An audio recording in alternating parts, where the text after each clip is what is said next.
This is a special presentation of American Experience. Major funding for American Experience is provided by the Alfred P. Sloan Foundation. National corporate funding is provided by Liberty Mutual and the Scotts Company. American Experience is also made possible by the Corporation for Public Broadcasting and by public television viewers. Funding for the re-release of Eyes on the Prize, made possible by the Ford Foundation and the Gilder Foundation.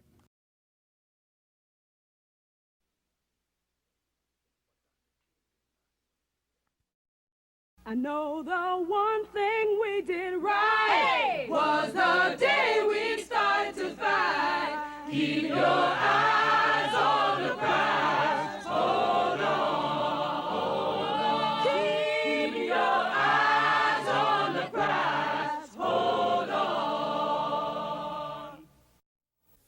This country knows what power is, knows it very well, and it knows what black power is, because it's deprived black people of it for 400 years. We are on the move for our liberation. We have been tired of trying to prove things to white people. We are tired of trying to explain to white people that we're not going to hurt them.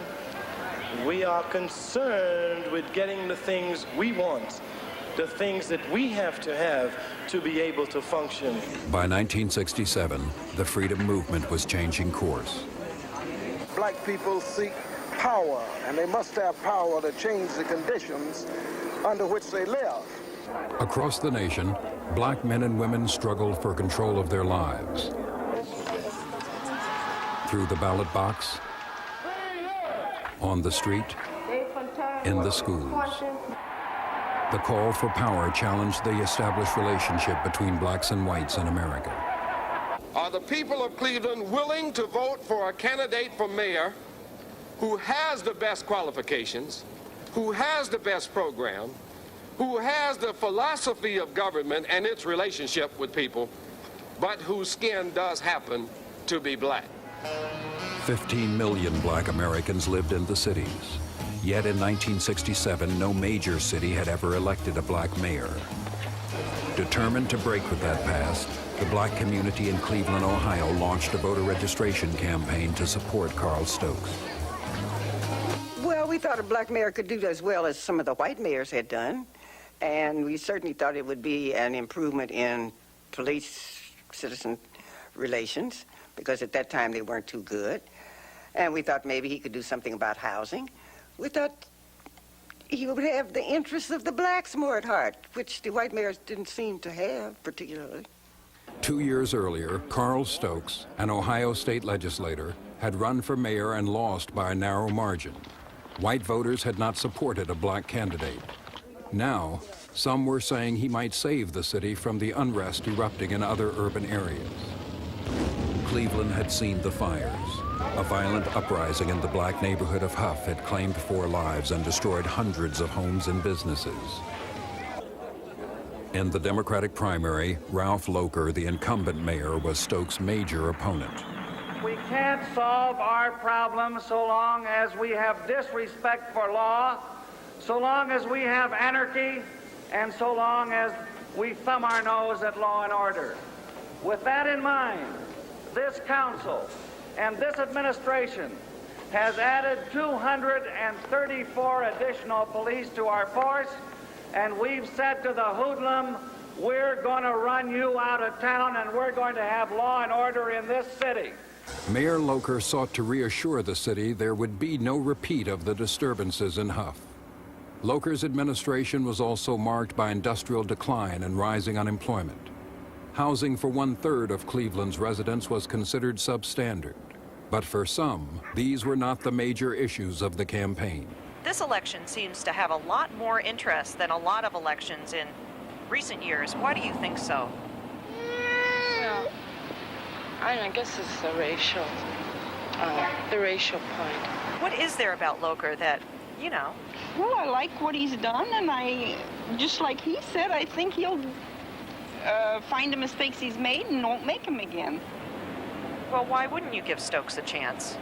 Well, I guess it's the idea of having a colored guy in.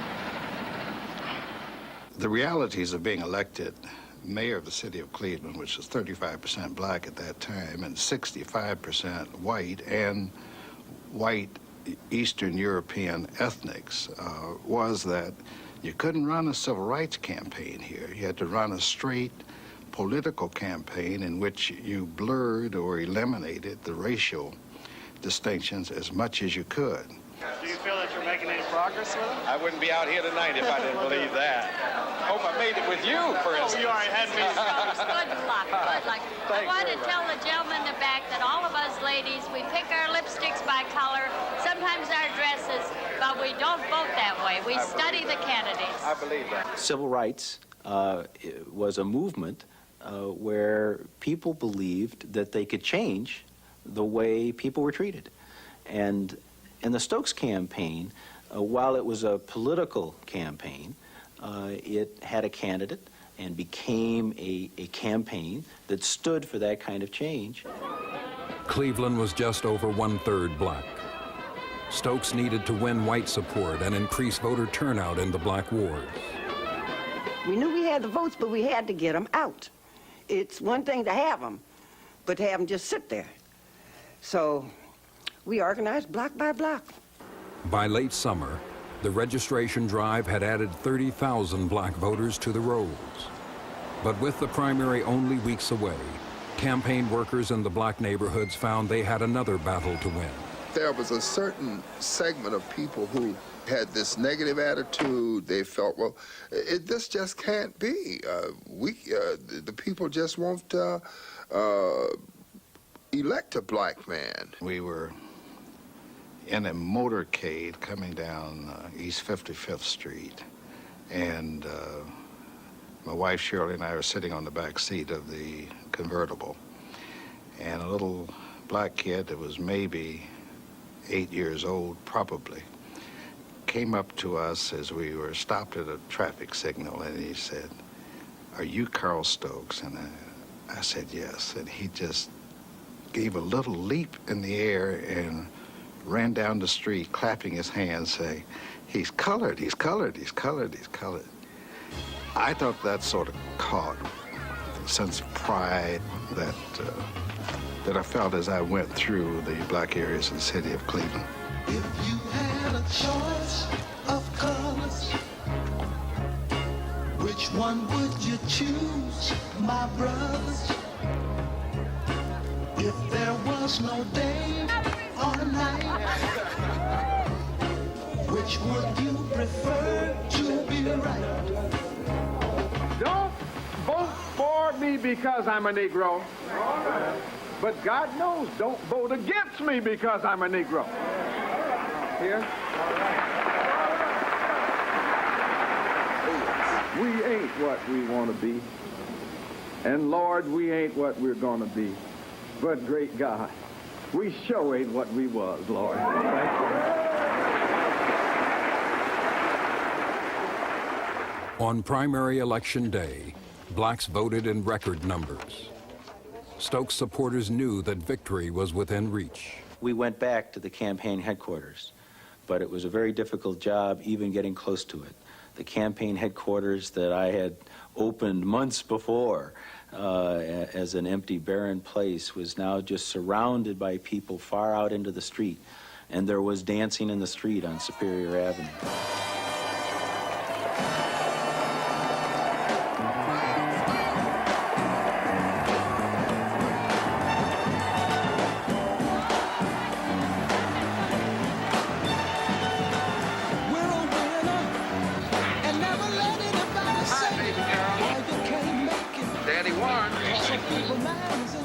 Stokes' primary victory was clear-cut. 96% support in the black community and 52% support citywide. But the campaign was far from over. We had stressed so much that you must vote for Carl in the primary and you won't get a second chance. Now, if you don't put him on the ballot, you can forget the whole deal. So they went out and voted for him. I think that was October the 3rd. Okay, We said, now, we got to get them back to the polls again November the 7th. So we had telephone banks going, and we would call them, and we would visit them. We'd have the block captains go see them, the block supervisors, and they'd tell us, already voted for him. We said, oh, my God, we got to do a voter education campaign. They said, yes, but you just put him on the ticket. You've got to go back again and vote to be sure that he's the mayor. And that was a job. We got to get out and knock on these doors. We got to bring the ones that never get out and never think about what is going to become of the city. Just a few of us have to get out and make ourselves committee of one and get the vote out for Carl Stokes. And then we can sing, we're going to walk together, children. We're going to talk together, children. And we're going to have our mayor down there that will speak for everybody, children. Let's go on and work for Carl Stokes.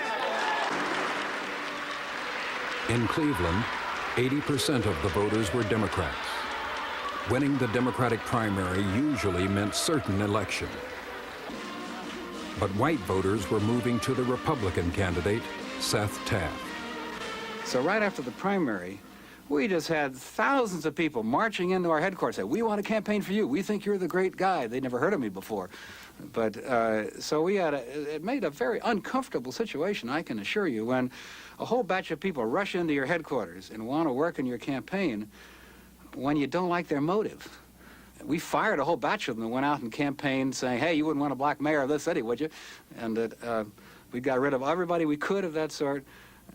Frankly, both of us ran I think, a very much an affirmative, non-racially oriented campaign, but the racial issue was like one postage stamp thickness below the surface. Stokes brought the issue into the open during a candidates' debate at a white West Side high school. Well, there were very few blacks over there to start out with. I think just a handful of us from the campaign. And blacks didn't go on the West Side too much. I mean, they never did feel too welcome. And Stokes introduced the matter of race into the campaign. Well, I am going to be brutally frank with you, and equally frank with Seth Taft. The personal analysis of Seth Taft is that Seth Taft may win in the November 7th election, but only for one reason. And that reason is that his skin happens to be white. The whole place went kablooey. You couldn't hear a thing for 5 minutes. And Carl was trying to say, hey, to get attention and so forth. But he lost the audience. Now that audience was a West Side audience, and it was 90% white.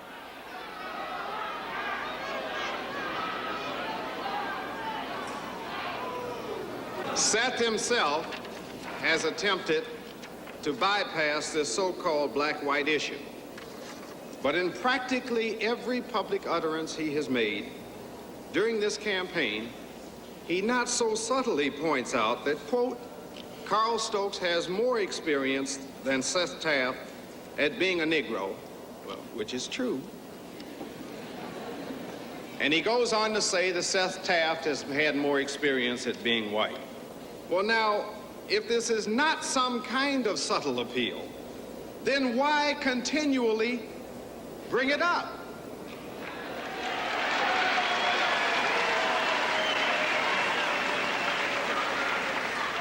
Well. I guess it took Seth quite by surprise, and he said, well.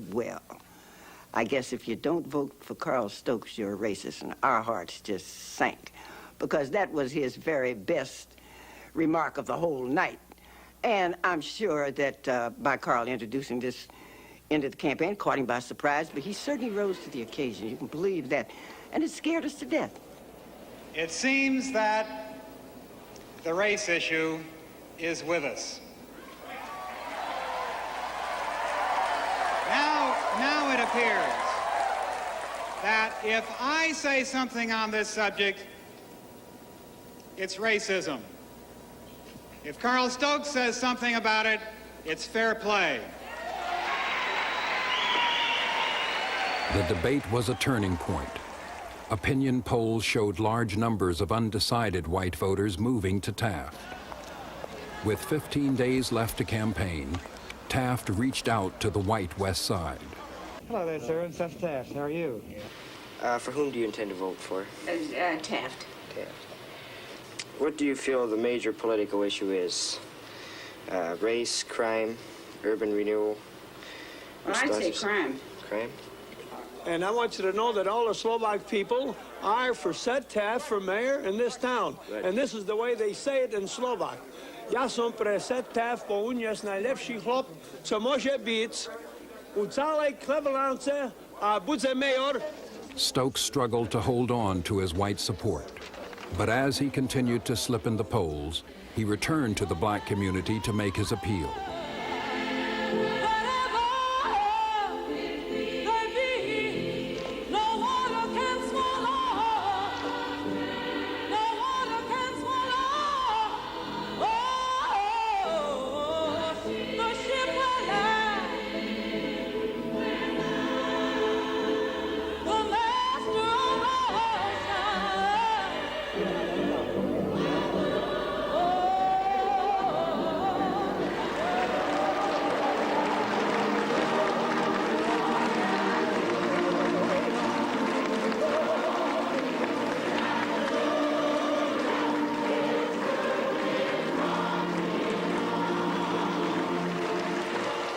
Thing upon which I have depended has been that if you show people that you have the qualifications, that then you're not going to be penalized just because you happen to be a Negro. Mr. Stokes, he knows more about what we need. He can do more for us, and he's going to do it. And I think he's going to get it because we have worked awfully hard.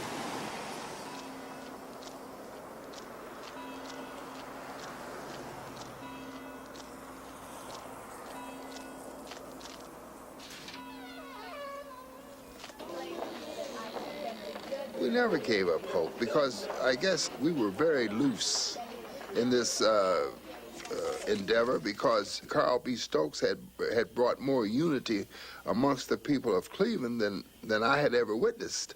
And losing really wasn't part of my thought at the time. Taft 1. Stokes. Stokes 2. Stokes. Stokes 3. Stokes. Stokes 4. Taft. Taft. Taft. We were ahead in what had come in so far. And so the guys were getting me practiced up on an acceptance speech, or whatever we might call it. And then somebody came in with a list of what precincts had not reported. And as soon as we saw that, it was all over. Because the precincts that hadn't been reported at that moment were precincts in the black community.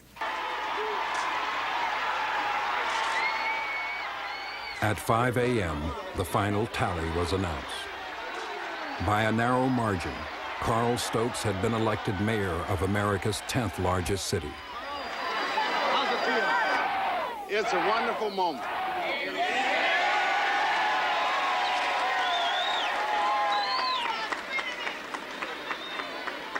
Never has one man owed so much to so many.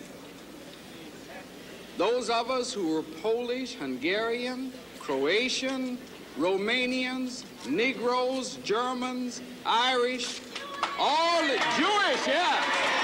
Yes, Jewish. And I can find no more fitting way to end this appeal by saying to all of you, in the most serious and in the most meaningful way that I can, that truly never before have I ever known the full meaning of the words, God bless America. Thanks all. Oh, yes, it was a first. We had done something that hadn't been done any place in the country before. And since folks laughed at us in '65 and we pulled it off in '67, I guess we felt pretty smug about it. And, yeah, we were very happy about it. And we said if it can be done here, it can be done other places. In Cleveland, the power of the vote had put a black man in charge of city government. 2 months later, Gary, Indiana inaugurated its first black mayor, Richard Hatcher. In Oakland, California, the search for power began on the streets. Blacks had little say in how their community was run. In particular, many questioned the role of the police. The police throughout the black communities in the country were really the government. We had more contact with the police than we did the city council. The police were universally disliked. The size of the mostly white police force was increasing. So were complaints of police brutality. Influenced by freedom struggles in the South and in third world nations, in 1966, Huey Newton and Bobby Seale formed the Black Panther Party for Self-Defense, a symbol taken from a Lowndes County, Alabama political organization. Armed with law books and with guns, the Black Panthers monitored the actions of the police in the black community. I remember one of these first events when we got out of the car. We saw policemen, making an arrest of some kind, about 20 or 30 people in the community standing to the side watching. And the black folks, one of them says, "Hey, who are these people? Hey, man, these guys got, hey, man, I'm gonna move out of here. These guys got guns and stuff like that." They were out looking at what the police were doing. We had officers stopping a car, and then we would have a carload full of these Black Panther people pull up behind them and watch them and see what they were doing. They were looking at what the police were doing. We would follow the police around, and when the police would arrest or detain someone, we would read their rights to them. And it came down to some point where the policeman says, "What are you doing with those guns?" And Huey says, "Well, we got ours to defend ourselves and to observe you." And the police, "You have no right to observe me." And Huey, with all his law study, because he was in night law school at the time, California State Supreme Court ruling states that everyone has a right to observe a police officer carrying out his duty as long as they stand a reasonable distance away, and a reasonable distance was constituted in that particular California Supreme Court ruling is 8 to 10 feet. I'm standing approximately 22 feet from you. I will observe you, carry out your duty, whether you like it or not. And the black community saying, "Well, go ahead on and tell it." The boldness of the Panther actions attracted young blacks, many in their teens. Carrying loaded firearms in public was a well-protected legal right in California. But with the emergence of the Black Panthers, state officials introduced legislation to outlaw carrying loaded firearms within city limits. May 1967. In protest, the Panthers traveled to Sacramento, the state capital. We arrived there, all these black men and women, 24 males and 6 females with guns. And Ronald Reagan, then the governor, was on the lawn with 200 future leaders of America, 12 and 13 and 14-year-old kids. And these kids started leaving his session on the lawn and coming to see us. And these young white kids thought we were a gun club. Knowing the media would be there, the group of men and women then entered the Capitol building. They're heavily armed. Whether their weapons are loaded or not, nobody seems to know. Wait a minute. Now, wait a minute.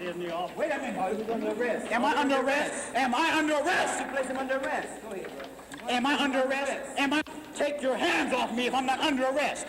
If I'm under arrest, I'll come. If I'm not, don't put your hands on me. Is this the way the racist government works? Don't let a man exercise his constitutional rights? If my sweater's ripped, you will get... I'd like to make a statement now with this respect. Statement of the Black Panther Party for Self-Defense on the Mulford Act now pending before the California legislature. The Black Panther Party for Self-Defense calls upon the American people in general and the black people in particular to take full note of the racist California legislature, which is now considering legislation aimed at keeping the black people disarmed and powerless at the very same time that racist police agencies throughout the country are intensifying the terror, brutality, murder, and repression of black people. A nation that had grown used to the nonviolent civil rights movement was now confronted with new images of black protests. Later, at a Sacramento service station, news cameras documented the continuing debate over law and guns.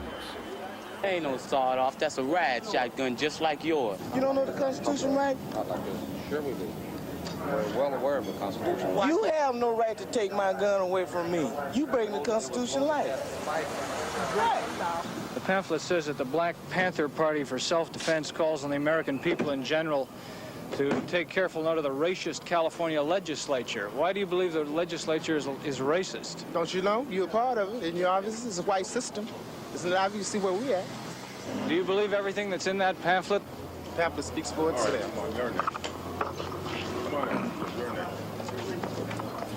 It was like being a part of a movement that you had seen on TV, and now being able to participate and share in that movement.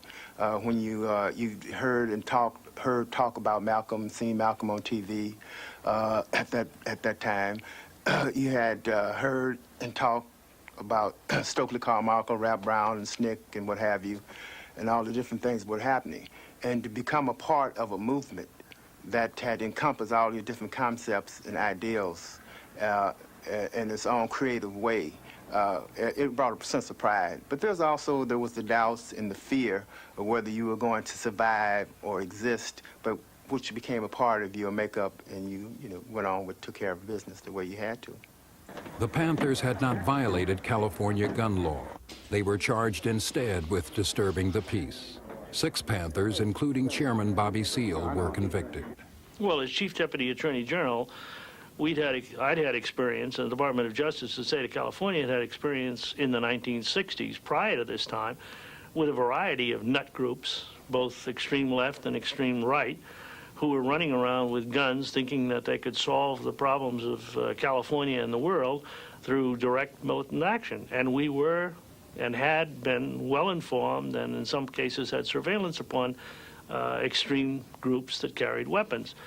When these characters came along, we thought they were another irritating part of the bouillabaisse that was starting to bubble all over California. We needed them like a severe case of a bad disease. The Black Panther Party's style and dramatic actions captured the attention of the media, yet the Panthers often disagreed with the way they were portrayed.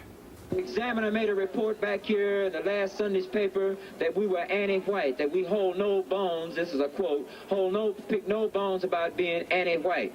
This is a bold-faced lie. We don't hate nobody because of their color. We hate oppression. We hate murder of black people in our communities. We hate the gross unemployment that exists in our communities. We hate black men being taken off into the military service to be fighting for racist, decadent American promising us freedom. To present their story and their program for social change, the Black Panthers created a national newspaper. Language and art were important tools of the new party. I knew that images had to be changed. I know sociologically that words, the power of the words stigmatize people, and we felt that the police needed a label other than that fear image that they carried in the community. So we used the pig as a rather low-lifted animal in order to identify the police, and it worked. Some feared the reaction that the Panthers' stance might provoke. We'll just have to get guns and be My parents or my neighbors were kind of reluctant, kind of standoffish in their attitudes towards the Black Panther Party, because here you had a new dynamic kind of organization coming out doing things that never had been done in the history of this country before. Carrying guns, standing up to the police, standing up to the power structure. Eldridge Cleaver, who had gained fame from his writings in prison, was the chief spokesman for the party. And we feel that the police must be brought under control by any means necessary, including through force of arms. And we have never bit our tongue about that.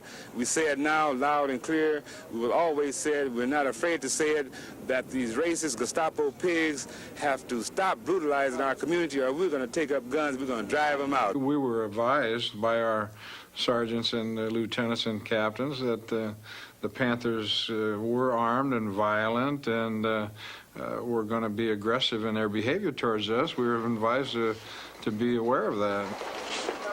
As the Black Panther Party grew, so did tensions with police.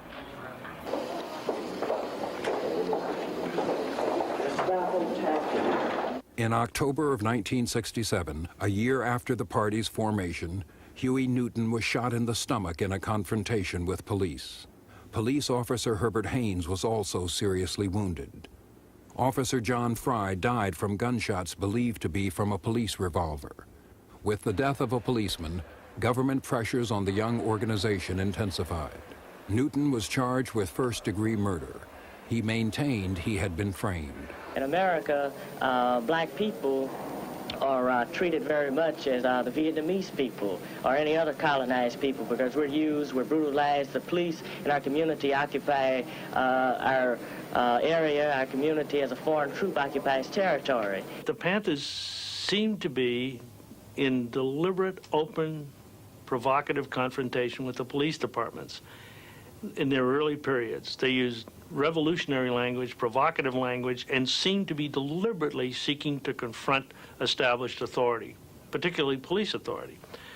But then we observed that they seemed to have a social side, a concept of doing something beyond these angry confrontations. The Panthers called themselves a revolutionary organization. The 10-point program was their blueprint for change. And we wrote out this program. We want power to determine our own destiny in our own black community. Immediate end to police brutality and murder of black people was point number 7. The right to have juries of our peers in the courts, what have you. We summed it up. We wanted land, bread, housing, education, clothing, justice, and peace. The Black Panthers distributed free food and later developed a free breakfast program for children.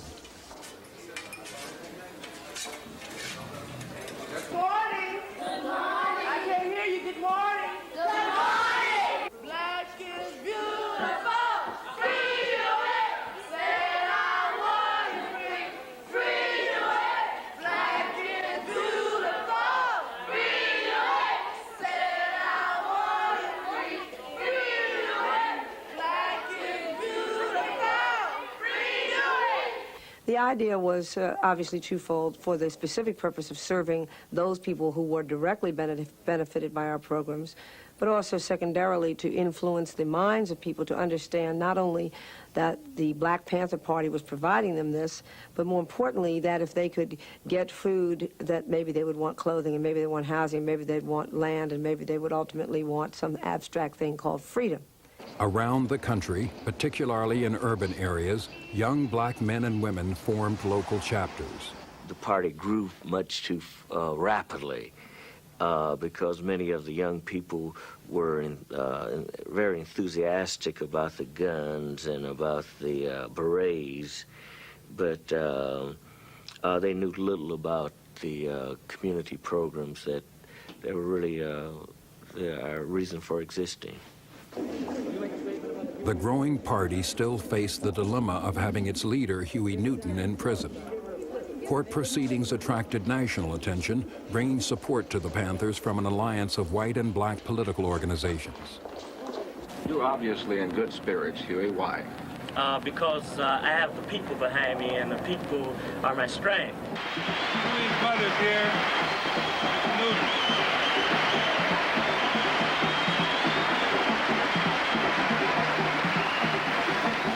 Black mother. February 17, 1968. Stokely Carmichael, James Foreman, H. Rap Brown, leaders of the Student Nonviolent Coordinating Committee, now joined forces with the Black Panther Party in their call for revolution. And so in talking about Brother Huey Newton tonight, we have to talk about the struggle of black people, not only in the United States, but in the world today, and how he becomes part and parcel of that struggle, how we move on so that our people will survive America. See, it's no in-between. You're either free or you're a slave. There's no such thing as second-class citizenship.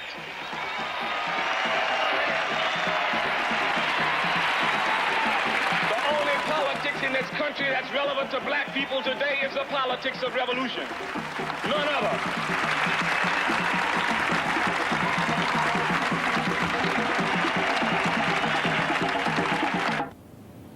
April 6, 1968.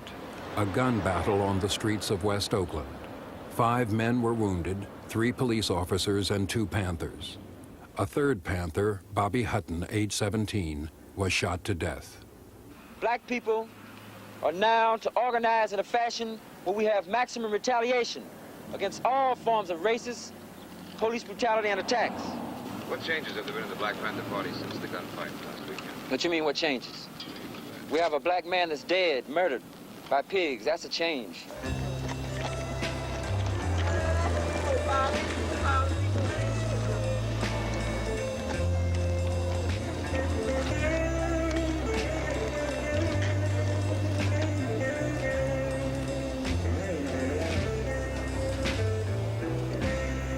Here were men who were saying, listen, we are willing to take charge of our lives. We're willing to stand up. We're willing, I mean, there was the appeal that Malcolm had in many ways.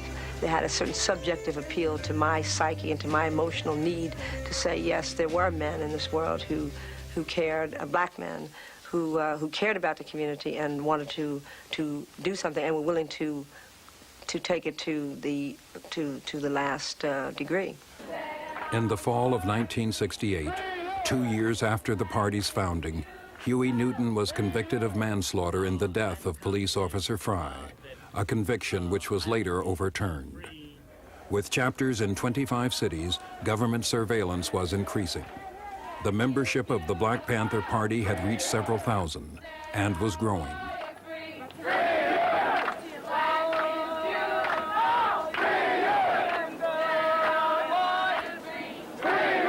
It was a battle, it was a struggle, and I think we rooted ourselves in the sense that we began to get millions of black folks to really look at where we were coming from and our stand against the power structure. Now, a lot of people call revolution a confrontation.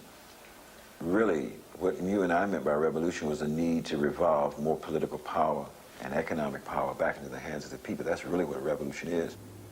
The Black Panthers continued their struggle, working outside the system. In Brooklyn, New York, black and Latino parents challenged the established order, working within the system. They demanded the power to run their neighborhood schools, to improve their children's future. The children are ready to work. They come to school to work. And when they get to school, the teachers, they don't know what to do. The first thing they say, we don't understand the children. Well, they would try to understand the children. These problems wouldn't exist. The children are not stupid. They know when the teachers are there to help them. Well, when my family moved here from Birmingham in 1965, they came from totally segregated schools. The children were all black, the teachers were all black, the principals were all black. One of my sons was above the national average in mathematics.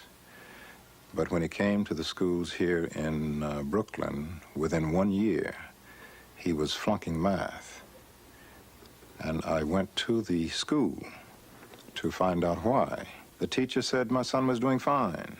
I said, he's not bringing home assignments, and he's flunking math, and he came here from Alabama, and he was ahead of the national average, and you telling me he's doing fine? Something is wrong.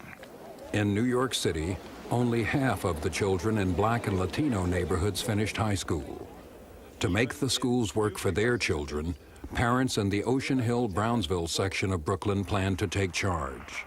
In the beginning, city officials were hopeful. This decentralization plan does for our city schools in New York exactly what any stable, good school in any suburb has, which is to involve the parents sufficiently so they have a stake in the whole process of schools, and that's all we seek to do.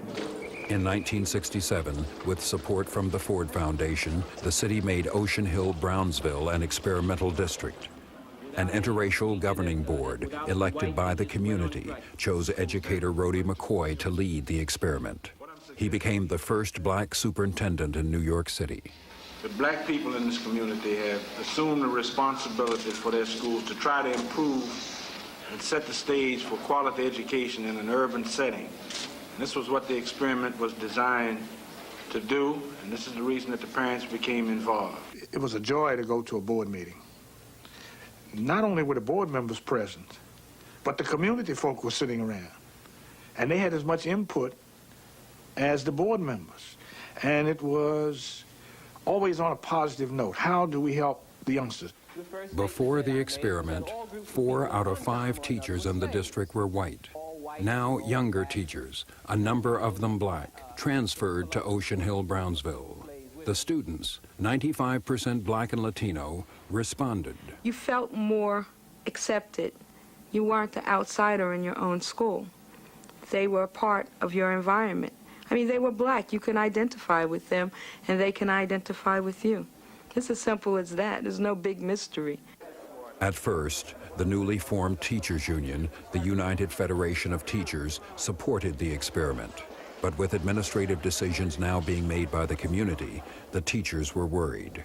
It was supposed to be an experiment and an involvement of teachers and parents, and suddenly decisions started to get made and no one knew how they were made or where they were made. So there was a lot of wariness on the part of teachers. Albert Shanker, the UFT president, questioned where decentralization of the schools might lead. Under the new proposal, teachers and supervisors would be hired on the basis of interview by local people. And this would mean that New York City would be faced with the same problem that a lot of other areas are, namely where local people don't want whites, there won't be any whites teaching. Where they don't want any blacks, there won't be any blacks. Where they don't want Jews or Italians or Irish or anybody else. We will essentially develop within New York City a series of school systems that are more segregated than the school system is at the present time. And I say that that is the beginning of destruction of our school system. Through the 1967-1968 school year, the Community Board worked to assemble an integrated teaching staff. Some tenured teachers resisted neighborhood control of schools. The Community Board faced a dilemma. In May, the local board had its regular meeting. I guess we were having meetings at that point about every 2 weeks. And on the agenda that night, McCoy had put an item, the transfer of 13 teachers and also some assistant principals. I guess there was 5 or 6 of them. And we sat down and talked to the governing board member of the school and the principal of the school, and we came to the conclusion that these people were not going to work well in the system. And they had also demonstrated that they were opposed to the experiment. We were asking teachers to make an extra effort to get along with our kids, to teach our kids, if there was any problem, to possibly visit in the homes. Well, the union didn't, this wasn't in their contract. They didn't have to do any of these things. There was discussion, there was disagreement, there was a vote. And we finally came to a conclusion that so that we could have a demonstration district, this is like 8 months after it had begun, that some of these people would have to be transferred, would have to go. But again, transferring teachers from one district to another with the Board of Education was something that was very ordinary. If a teacher was having problems, you would simply call up the superintendent of schools down at Livingston Street, and the person would be transferred. No questions were asked. But when McCoy tried to do it, of course, that created the scene of the century.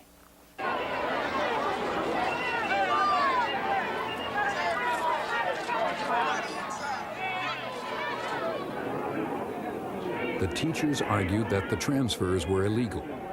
The city agreed. The dismissed teachers attempted to return to Junior High School 271, but community members refused to let them in. Sit down there, Mr. Goldberg. So what you want here? You receive a letter from the governing board, right? This is the parents and the community. So you let your Albert Shanker continue running your life and keep on making it. You are not coming in soon. Well, there's 19, and there are many more, but we figured we'd start slowly. These 19 have been knocking the program, have been causing trouble in the schools. We have people that are telling the black children that the Puerto Ricans are against them and the Puerto Ricans are against the blacks. We have to take steps to keep these people out, to make sure these people are not allowed in, to miseducate our kids, because if we allow this, then we're condoning it because we're paying their salaries. You're sabotaging the classes. Now, I tried to find out what she meant by that. Do you know? The charges that was made previously, or the statement that's been made previously, is that we were sabotaging the project. Now, if that means questioning some of the actions of the governing board, then we must plead guilty to this. We have not been in complete agreement with everything they've done. Obviously, we're not in agreement with what they've done now. At no time had anybody mentioned that there was a problem with my service, or for that matter, with any of the people who were named, or certainly the majority of them. I didn't know them all. But here was this letter that ordered me out. So all I can say is I was dumbfounded. 350 union teachers walked out of Ocean Hill-Brownsville schools to support the dismissed teachers. The community vowed to keep the schools open and maintain control. So at one point the issue was just removing those teachers from our complex. And now the basic issue has to do with total community control over the schools. What does that mean, Mr. McCoy? It means control over the schools, personnel, finance, everything. Hiring, firing, absolutely. September 1968, a new school year. The local board refused to take back the dismissed teachers. The teachers' union called a citywide strike. In the city of New York, education stopped for 1 million children.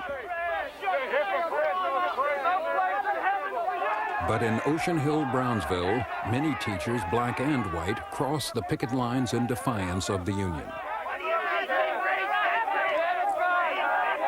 I came into the district because I want to be accountable to the community. If I'm not doing a job, then I want them to kick me out. See, this is the only way that we're going to bring about any change. We have to be accountable to someone. And in the New York City school system, there's no problem. Nobody gets fired. Well, the strike was a unifying factor in the black community. Groups that had previously been at each other's throat found themselves together at rallies and meetings surrounding Ocean Hill. It was an issue that whether you were CORE or the NAACP or the Urban League or the Black Panther Party or the Republic of New Africa, you could rally around this community issue.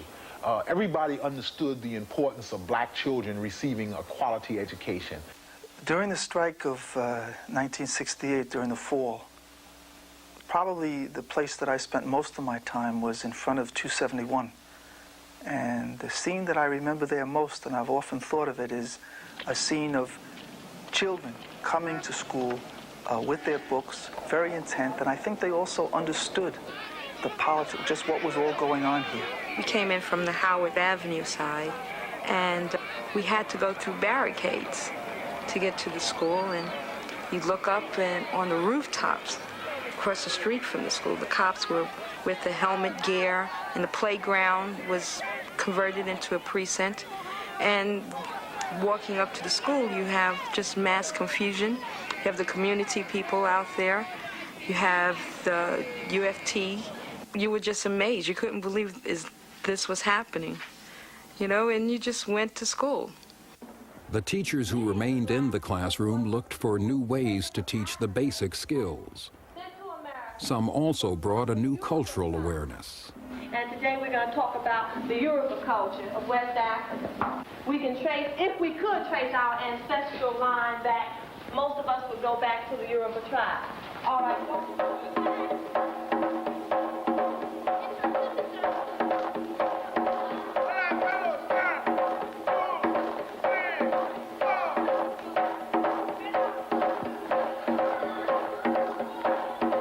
What the black teachers did do was to broaden us, our perspective of looking at things. We were no longer members of a small community called Ocean Hill-Brownsville.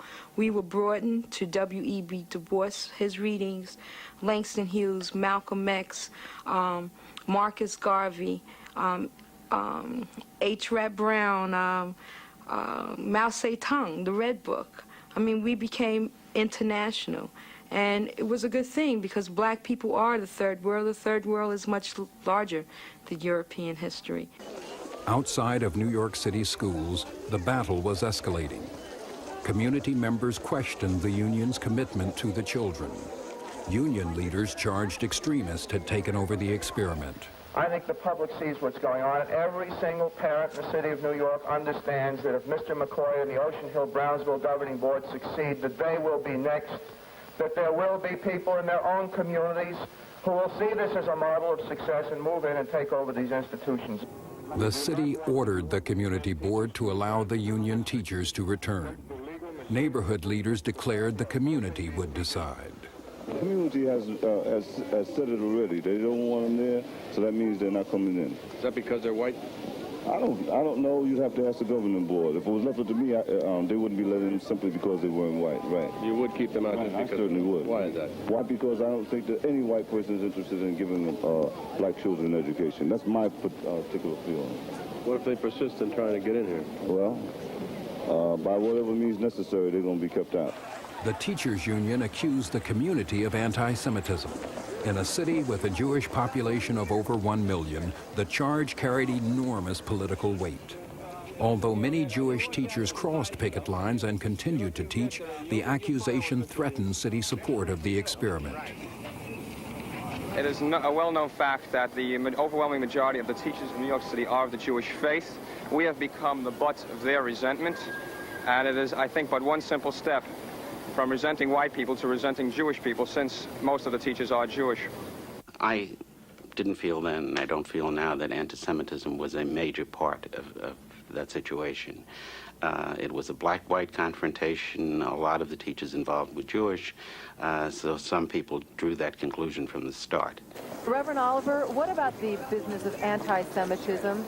What kind of scars do you think this is going to leave? Yes, there will be scars left, it seems, because there have been so many untruths floating around. But the teachers must realize that the communities must be heard. The people of the community must be heard, and it apparently does not sit well with them to have to reckon with the local communities, but they will have to. And it's unfortunate that scars must come, but we have had 300 years of scars, and it's about time those scars were healing. The community board refused to give up control of the classrooms. All of the people who care about you are here. The teachers are here. White and black teachers are here.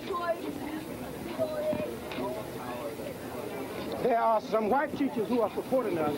We are grateful to all of our friends and all people who believe in fairness to black and white people. Come in, children. Come in, children. October 1968. Fearing a continuation of the citywide strikes, the New York City Board of Education suspended the Ocean Hill-Brownsville Community Board.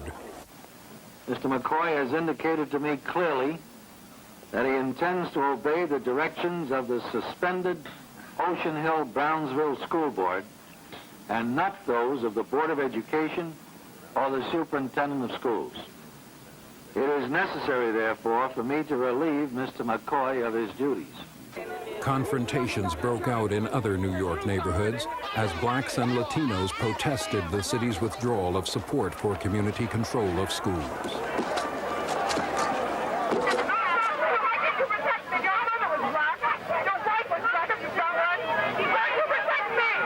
This is a struggle against educational colonialism.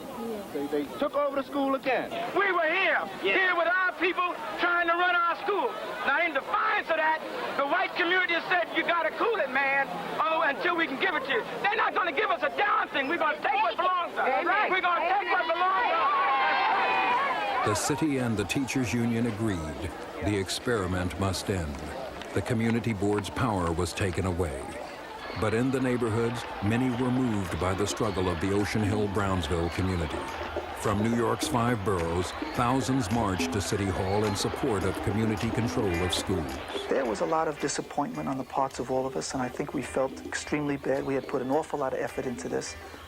But I think this was a period, the 60s was such an incredibly interesting period that I think we realized also that something really good had happened.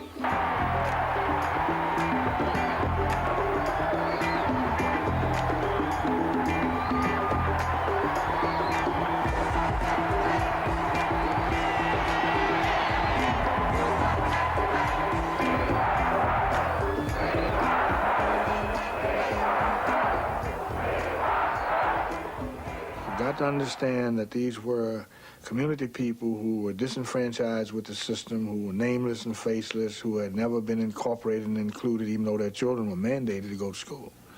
For them to take on that responsibility was tremendous.